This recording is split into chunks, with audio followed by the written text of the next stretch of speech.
this is my first official YouTube video, and having recently purchased a GoPro Hero camera, I thought this would be a very good opportunity to try it out, because a couple of people on the forums and a couple of friends as well have been asking to see a little bit more about my Midori Traveler's Notebook. Now, as you can see here, I've gone through quite a lot of inserts over the last couple of years. My Traveler's Notebook was originally a sample sent to me from the journal shop here in the UK. I'd had an issue with a previous notebook. The leather cover had begun to delaminate, and the owners there suggested that I try something a little bit different. And they sent me this Traveler's Notebook, and I took it away with me on one of my trips, one of my work trips into Europe, and they didn't get it back. I basically emailed them and said, you might as well send me an invoice for this because you're not going to see it again. I fell in love with it that quickly. Now, up until now, I'd been a user of Moleskine notebooks. I had problems with Moleskines. I think everybody has when using fountain pens, in that the paper is not exactly fountain pen friendly. If you use a very fine nib or a relatively dry nib, it's not too much of a problem. But when you start using the wetter or the broader nibs, then you get a lot of bleed through, as well as very significant show through in the paper. So I was looking for a reason to go away from Moleskine, and one of the things that I did move to was my Czech notebook. Czech notebooks are made in Florence in Italy. They claim they are fully handmade, and as you can see, I did actually spend quite a bit of time with that. You can see from the cover the state of the leather, where it has it's begun to be damaged, where some kind of, I'm not exactly sure what, but some kind of coating that's been sprayed on the leather has started to peel away, and I can actually scrape it away with my fingernail. And this was the reason I eventually was sent the Midori notebook. But the paper stock on these Czech notebooks was exceptionally good. Very fountain pen friendly, quite thick paper, as you can, hopefully you can hear. I'm not sure if you'll be able to see the thickness of the paper. I can't tell you what the weight is in grams per square meter. This notebook travelled with me all over Europe for about a year and a bit. So it did get a fair bit of action. It did get thrown in and out of bags. It wasn't treated with kid gloves in the slightest. But this was my, I suppose, first attempt at something other than a Moleskine. As you can see, there's a lot of travelling involved in my job. But I decided to go for something different on the recommendation of the journal shop. What they sent me was the Traveler's Notebook by Midori. Now, I've been through a fair few of the inserts, as you can see here. Most of these inserts I have lined with washi or origami paper, and it's just basically just glued on with some paper glue, some Pritt stick. You can see I've not been too neat in the assembly of this. And as you see, most of my notebooks get covered in photos of friends and families and locations and trips that I've been on and such. So they do get a fair bit of use. So I'm not going to go through too much in the way of these. There is a couple of different types of paper that I will add to the end of this video, because Midori produced two types of paper. They do their standard paper, which is what's currently in the notebook at the moment, but they also do a very thin, very lightweight paper, which I have here, and I'm going to show you that in a little bit more detail towards the end of the video. But we have my Midori Traveler's Notebook. Let me just turn that around for you. There is a little elasticated band that's supposed to fit around this. I've actually done a little bit of modifications here already, purely just for my own needs. We have a very thick, I'm sure you can see the thickness of the leather here, but there's a very thick vegetable tanned leather, which marks very easily. One of the beauties of this notebook is how well it ages. The fact that you can scuff this, you can scratch it, you can mark it, and all it's doing is adding more and more character to the leather. The leather was originally quite stiff when I got this. I've used quite a lot of leather cream and leather conditioner to soften the leather up. And the notebook also came in a linen bag, or a linen case, which I pretty much lost straight away. And I actually prefer to carry this in my hand because it gets these little scratches, it gets salts and sweat from my hands, and that's giving the leather a significant amount more character. Now, if I take you through what I've done, the first thing I did was I actually moved the fastening. This elastic thread would have come through the back and around the notebook, but I found that when I laid the notebook flat to write with, this thread is actually just secured with a simple knot, and that gets in the way. It causes the notebook to move around a bit, so I actually punched a new hole in the spine and I've run that through the back, similar to the Chak notebooks, and that means that this lays flat much easier. So inside, a little bit of black ribbon there, which I used to hold some loose items. I've got some postcards here that I've written but I need to post to a couple of friends from my last trip with work. I've got this homemade insert that I have created myself. This is from a brown manila envelope. So all I've done is I've basically cut this envelope to pieces and made it into this kind of accordion pocket system. A bit of a prototype. The first one I tried fell apart after a few months. This one's lasted a little bit longer, but it was never meant to be perfect. So what I've got in here, I've got some stamps. We've got stamps from current UK stamps, but I've also got some vintage stamps. Found these in a drawer in an old antique writing desk, and I've just kept a hold of them. Got some old banknotes in here. Well, sorry, old. I've got one very old British pound note. I believe this is dating back to the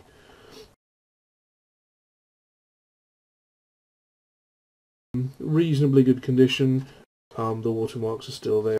I managed to get hold of a set of those. Some of them were in sequence, some were not.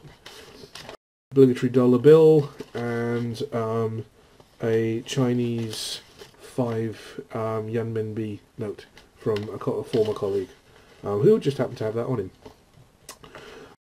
In the back here, just some more bits and pieces, just a keepsake from a friend.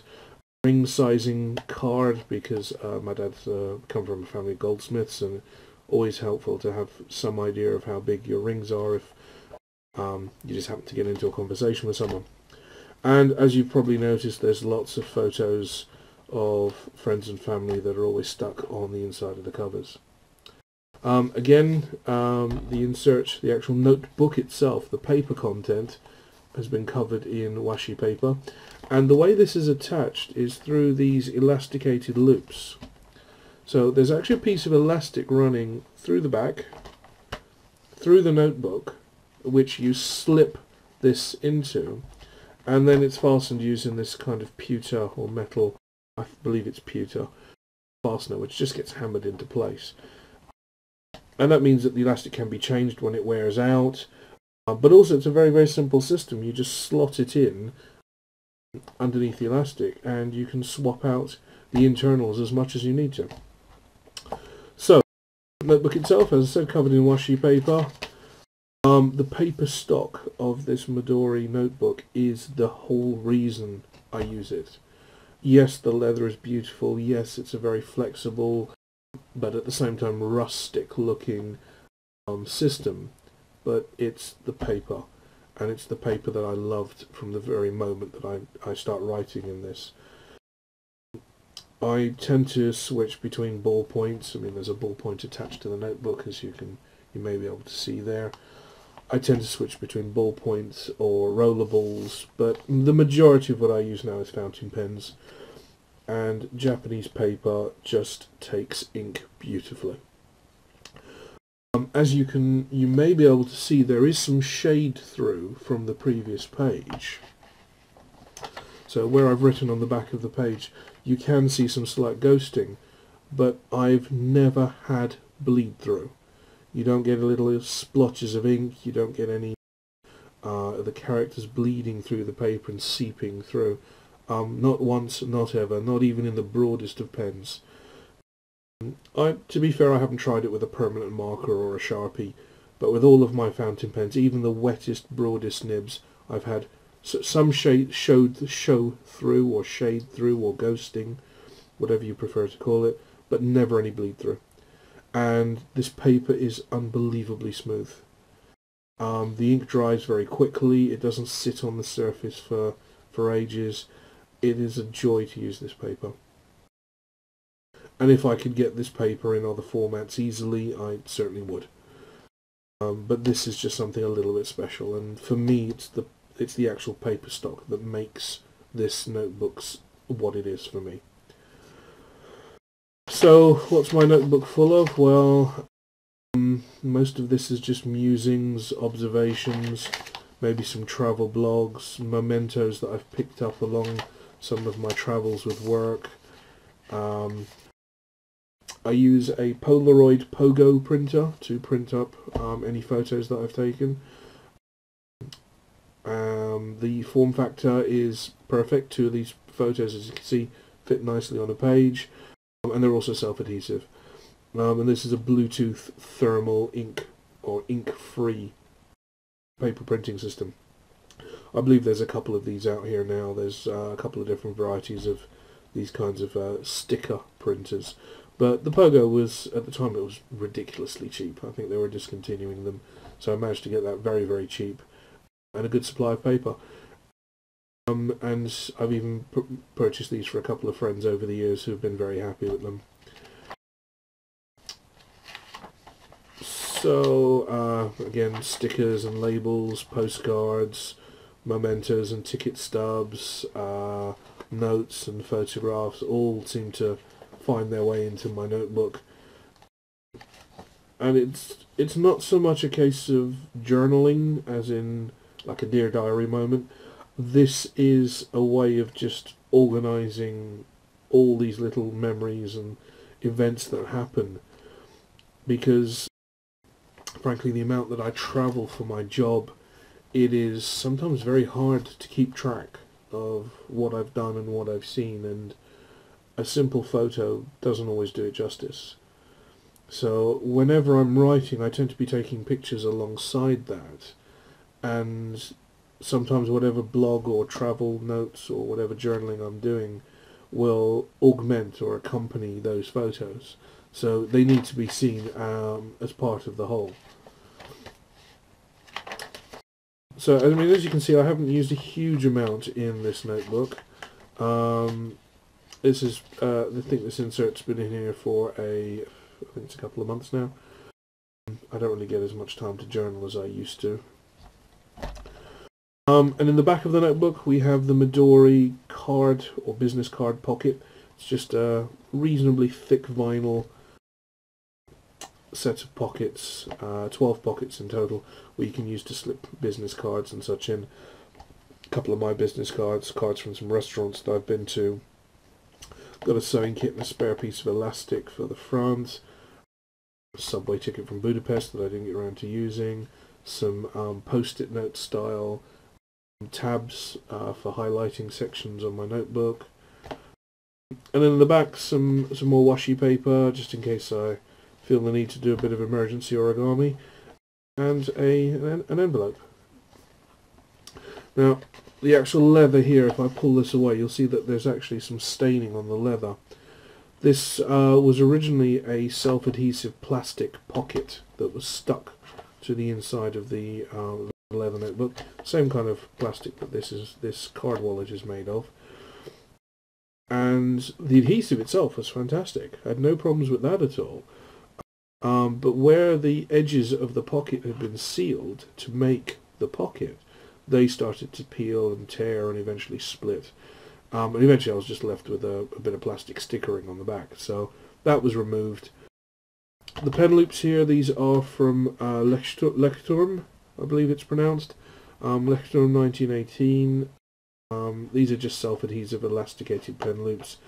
I know it's a carnal sin to glue something onto leather, but frankly this has been through such a tough life that I don't think it minds anymore. And in here just a Montblanc Senium ballpoint pen. Yes, Mr. Brown, I know you will be horrified, but ballpoints can be quite convenient for travelling, because this gets thrown in and out of my bags, thrown in and out of my car, tossed on the dashboard.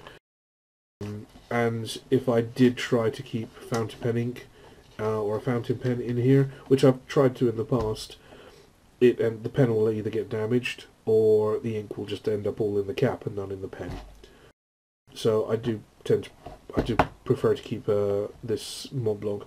And I bought this Montblanc purely because it's so thin. Very, very slim pen, tucks away in the side of the notebook without any kind of mess or fuss. To give you some kind of comparison, this is a Fisher Space Pen, the Shuttle series. What else have I got here? I've got a normal disposable pencil. So you can see it's a fairly thin pen, which is nice and easy, takes up very little space, doesn't get in the way too much. And it's always nice to have something a little bit flashy sometimes. At the top here I've got a gold clip. This is actually a money clip with my initials on it. This was made for me by my father, who's a goldsmith. And to be fair, I'm actually a big user of wallets. I am the contents of my wallet. So any cash that I'm carrying, any notes, will always be in a wallet. I wanted to make use of that somehow. And using it as like a little slide clip seems a bit underuse for it. It seems to be wasted just doing that. But it matches nicely with the gold trim on the pen. And it's reasonably unobtrusive. And, I mean, worst case scenario, if I'm out travelling with one of my work trips and something goes wrong and I need a bit of cash in a hurry, well, this is 9-carat gold, so I can always sell this and make some quick cash. It's useful to have currency, hard currency as I call it, when you're out travelling, just in case something goes wrong. And that is my Midori notebook. Now, I wanted to talk to you a little bit about the other types of paper that you get in the Midoris. So let me just flick through some pages here. This is one of my other previously used notebooks, and I think on here you may be able to see the shading a little bit clearer. Now, this paper is tremendously thin. In fact, it's so thin that they double the amount of pages that these notebooks can carry. And if you listen, I don't know if the camera's going to pick this up, but you can feel it sounds maybe not like tissue paper. It's not as thin as that, but if you imagine the really cheap Christmas wrapping paper that you get, where you get like 10 rolls of the stuff for £1, and that you blow on it and it will tear. Well, that's what this feels like. That's how thin it feels. The difference, though, is that this paper is tremendously strong. I've had this paper being scrunched and crushed before. It didn't tear. The wettest of fountain pens has been used on this in the past, and again, no bleed through whatsoever, even though the paper is, I'm guessing, almost half the weight and thickness of the standard paper. So tremendously thin paper. Yes, it probably could get dog-eared. Yes, it could get torn very easily. But even here, as you can see here, this is a reasonably wet pen that I was using. This was a fine liner. There is some shade through. You can see not only writing on the back of the page, but also the page beneath it you can see through. So the paper is very translucent, but no bleed through. No feathering, no bleed through of any sort, even with a fibre-tipped fine liner, as I was using on this occasion. So very, very good paper. Very, very happy with this.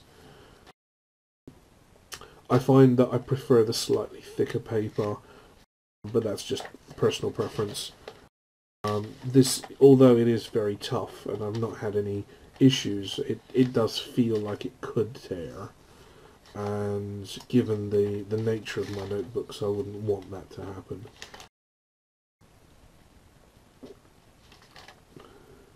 Now, again, I'm not sure if the camera is going to pick this up, but there's a tremendous amount of ghosting on this page. And again, this was a fine liner that had gone off, basically. It had been sitting around for so long that the ink had gone bad. And you can see on the previous page, you can definitely see the ghosting. I know you'll be able to see that. A green colour that's come through from the other side. But no bleed through. Ghosting, yes, but no bleed through whatsoever. This was just a bad ink cartridge that was in the pen. It's gotten actually progressively worse over time. This notebook was finished back in 2011, so this is a couple of years now. And the more time goes past, the greener and more pronounced the shading becomes. But it's still more than readable. It's just one of those things that you figure out as you go along when you're using these. So that is my Midori notebook. As you can see, it does get a fair amount of use, a fair amount of abuse thrown around. I'm not gentle with it in the slightest. But all of that has given the leather a significant amount of character. I'll just do this up again. You'll see that you probably will have read that there, or seen on some of the other blogs, that a lot of users like to stuff 2 or 3 or 4 different notebooks in there, so they have a variety of maybe a daybook or a journal, maybe a squared insert or a lined insert. So personally, I prefer plain paper. I don't really care if my writing's a little bit crooked or wonky, or if I'm not staying completely straight. I like the freedom that plain paper gives me. I can draw, I can sketch, I can write sideways, I can do whatever I want. And a nice sheet of plain paper I've always found a bit more inviting when I'm sitting down. This goes with me pretty much anywhere and everywhere. Not because I feel the desperate need to take notes. A lot of my quickly scribbled handwritten notes I do on my phone now. Technology's moved that way. But sometimes it's nice to sit there with a notebook, a nice bit of coffee, and just watch the world go by. And because it's always the same bit of leather, it's really only the paper that changes. This has turned into quite the friend. So, thank you very much for watching. I may do some other reviews if people want to see what's inside some of these other notebooks. A lot of it's pretty private stuff, to be honest, and some of it's not safe for work, or certainly not safe for the rest of the world to be seeing. But if you do have any questions, or if you'd like to see something specifically, or just any comments or your own experiences of using your Midoris or Moleskines or whatever you use when you're traveling, just leave me a message, leave me a comment, and thank you very much for watching. Take care. Bye bye.